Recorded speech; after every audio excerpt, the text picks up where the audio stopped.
నేరుగా మన టాపిక్లోకి వెళ్ళిపోదాం. ఈ ఎక్స్ప్లెయినర్లో మనం మీనరాశి అనగా పీసెస్ వాళ్లకి 2026 నుంచి 2030 మధ్య కాలంలో గ్రహస్థితులు ఎలా ఉండబోతున్నాయో ఆ జీవిత రహస్యాలేంటో డీకోడ్ చేద్దాం. ఈ మూలాల ఆధారంగా చూస్తే రాబోయే ఈ 5 ఏళ్లు అక్షరాల ఓ రోలర్ కోస్టర్ రైడ్లా ఎంత ఆసక్తికరంగా ఉండబోతున్నాయో మనకు స్పష్టంగా అర్థమవుతుంది. అసలు లైఫ్కి ఒక దారి ఎప్పుడు దొరుకుతుంది? ఆ నిజమైన ప్రశాంతత ఎప్పుడు వస్తుంది? ఈ అద్భుతమైన ప్రశ్న మీనరాశివాళ్ల మైండ్లో ఎప్పుడూ తిరిగే ఓ ఇంటర్నల్ మోనోలాగని చెప్పాలి.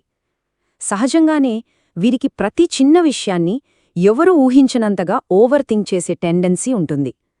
మరి ఆ ఆలోచనల సుడిగుండంలో మనశ్శాంతి కోసం పడే తపనను ఈ ప్రశ్న అద్భుతంగా క్యాప్చర్ చేస్తుంది కదూ.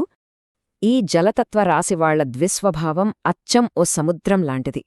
బయటకు చూస్తే చాలా సైలెంట్గా, క్యూట్ అండ్ సాఫ్ట్గా, ఎంతో కంపోజ్డ్గా కనిపిస్తారు. కాని లోపల వామ్మో, రాత్రంతా ఆగకుండా పరుగులు తీసే ఆలోచనలు, ఎవరికీ కనిపించని లోతైన భావోద్వేగాల సుడిగుండాలు దాగి ఉంటాయి. ఈ కాంట్రాస్ట్ని అర్థం చేసుకోవడం నిజంగా చాలా ఆసక్తికరం.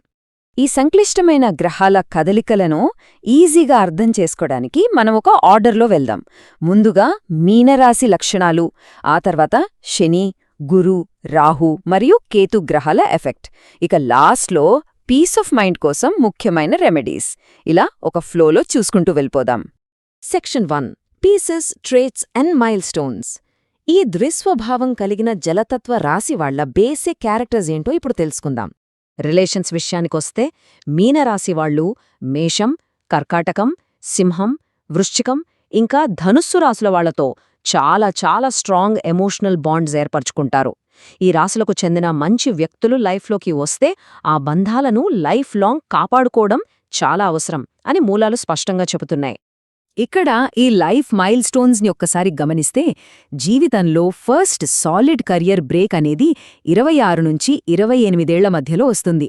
ఆ తర్వాత 30 నుంచి 34 ఏళ్ల మధ్యలో లైఫ్కి ఒక సరైన డైరెక్షన్ దొరికి కాన్ఫిడెన్స్ అమాంతం పీక్స్కి వెళ్తుంది. ఇందులో హైలైట్ ఏంటంటే 32 ఏళ్ల వయసొచ్చేసరికి లైఫ్లో దాదాపు 70% సాటిస్ఫాక్షన్ లెవెల్స్కి వీరు చేరుకోగలుగుతారు. ఎంత గ్రేట్ కదూ. Section 2: impact of Saturn transits. అంటే శని ప్రభావం వల్ల విపరీతమైన ఒత్తిడి నుంచి ఒక పర్ఫెక్ట్ స్థిరత్వం వైపు ప్రయాణం ఎలా సాగుతుందో ఇప్పుడు చూద్దాం. శని ప్రభావాన్ని మనం 2 ఫేజెస్గా చూడొచ్చు. జూన్ 2027 వరకు ఉండే ఫస్ట్ ఫేజ్లో చూస్తే భయంకరమైన మెంటల్ ప్రెషర్, అసలు నేను సరైన ట్రాక్లోనే ఉన్నానా అన్న సెల్ఫ్ డౌట్స్, విపరీతమైన అలుపు కనిపిస్తాయి. కానీ మ్యాజిక్ ఏంటంటే 2027 జూన్ నుండి 2030 వరకు ఆ కన్ఫ్యూజన్ అంతా మాయమైపోయి సూపర్ క్లారిటీ వచ్చేస్తుంది. ఫ్యామిలీ మీద ఫోకస్, ఆస్తులు కొనుక్కోవడం, సేవింగ్స్, ఇలా చాలా ప్రాక్టికల్గా గ్రౌండెడ్గా సెటిల్ అవుతారు. Section 3: Jupiter transits and blessings. మీనరాశికి అధిపతి అయిన గురుగ్రహం ఎలా తన క్రియేటివిటీని, దైవిక ఆశీస్సులను అందించబోతున్నాడో చూద్దాం. గురుగ్రహం కదలికలను మనం స్టెప్ బై స్టెప్ చూద్దాం. 2026-27లో గురువు 5వ స్థానంలో ఉన్నప్పుడు క్రియేటివిటీ, ఉన్నత విద్య, పిల్లల విషయాల్లో అద్భుతమైన బ్లెస్సింగ్స్ ఇస్తాడు. 2027-28లో 6 లేదా 7వ ఇంట్లో ఉన్నప్పుడు అప్పులు ఎలా మేనేజ్ చేయాలో నేర్పి పార్ట్నర్షిప్స్లో గ్రోత్ ఇస్తాడు. ఇక 2028-30 వచ్చేసరికి ఏకంగా 8-9వ స్థానాల్లోకి మారిపోయి లోతైన పర్సనల్ ట్రాన్స్ఫర్మేషన్తో పాటు దైవిక మద్దతును అందిస్తాడు. ఇదొక beautiful journey. Section 4: Rahu and career shifts. సడన్గా వచ్చే లాభాలు, అలాగే కెరియర్లో ఎవరు ఊహించని బోల్డ్ డెసిషన్స్ గురించి ఇందులో మాట్లాడుకుందాం. రాహువు 11వ స్థానంలో ఉన్నప్పుడు, అంటే 2027 నుంచి 2028 మిడ్ వరకు ఎలాంటి ఫినాన్షియల్ ఆపర్చునిటీస్ వస్తాయో ఇక్కడ మనం స్పష్టంగా అంచనా వేయొచ్చు.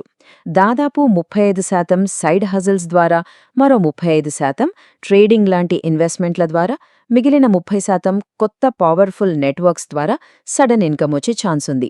అయితే ఇక్కడొక చిన్న వార్నింగ్: ఎక్స్పర్ట్ సలహా లేకుండా మాత్రం ఈ రిస్క్స్ అస్సలు తీసుకోకూడదు సుమా. ఇక్కడ అసలైన గేమ్ చేంజర్ పాయింట్ ఒకటుంది. 2028 మధ్య నుంచి 2030 వరకు రాహువు కెరీర్ని సూచించే 10వ స్థానంలోకి ఎంటర్ అవుతాడు. ఇది మామూలు టర్నింగ్ పాయింట్ కాదు. ఉద్యోగం వదిలేసి బిజినెస్కి మారడం, కంప్లీట్గా వేరే సెక్టర్కి షిఫ్ట్ అవ్వడం లేదా ఏకంగా వేరే కంట్రీకే వెళ్ళిపోవడం లాంటి క్రేజీ మార్పులు జరుగుతాయి.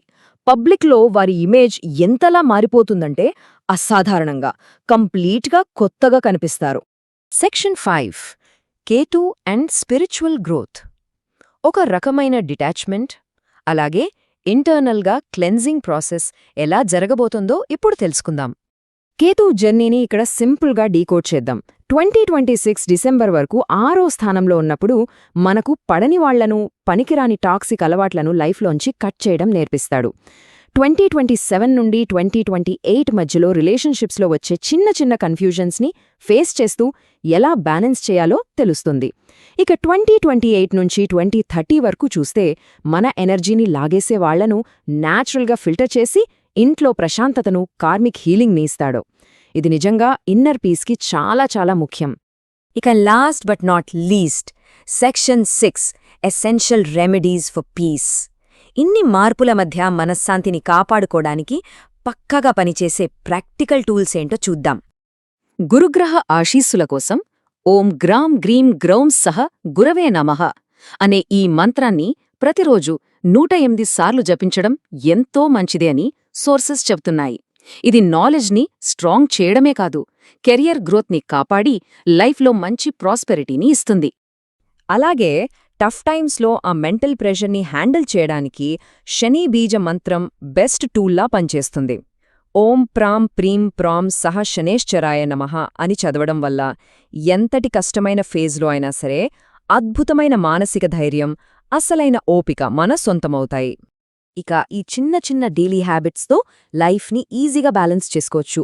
రాహుకేతుల వల్ల వచ్చే కన్ఫ్యూజన్ని క్లియర్ చేయడానికి హనుమాన్, దుర్గాదేవి లేదా సుబ్రహ్మణ్య స్వామిని పూజించడం, మంచి హెల్త్ కోసం డైలీ సూర్యుడికి నీరు సమర్పించడం, అలాగే రాత్రులు నిద్ర పట్టకుండా చేసే ఆ ఓవర్ థింకింగ్కి చెక్ పెట్టడానికి రెగ్యులర్గా మెడిటేషన్ చేయడం, ఇవన్నీ లైఫ్లో ఒక సాలిడ్ యాంకర్ లాగా హెల్ప్ చేస్తాయి ఖచ్చితంగా. మరి ముగించే ముందు ఈ ఒక్క ప్రశ్న గురించి ఆలోచిద్దాం. ఇన్ని ఎక్స్ట్రీమ్ గ్రహమార్పులను, ఒత్తిడులను సక్సెస్ఫుల్గా దాటేసిన ఈ లోతైన ఆలోచనలు కలిగిన మీనరాశి వాళ్లను 2030 నాటికి ఈ ప్రపంచం ఏ విధంగా చూస్తుంది ఆలోచించండి. స్టార్టింగ్లో ఉన్న ఆ గందరగోళం, ఆ ఓవర్ థింకింగ్ అన్నీ మాయమైపోయి కళ్ళు చెదిరే పర్ఫెక్ట్ క్లారిటీతో నిలబడే ఆ ట్రాన్స్ఫర్మేషన్ అక్షరాల అద్భుతం గదో. ఆ క్లారిటీ వైపు సాగే ప్రయాణంలో అందరికీ అంతా మంచే జరగాలని మనస్ఫూర్తిగా ఆశిద్దాం.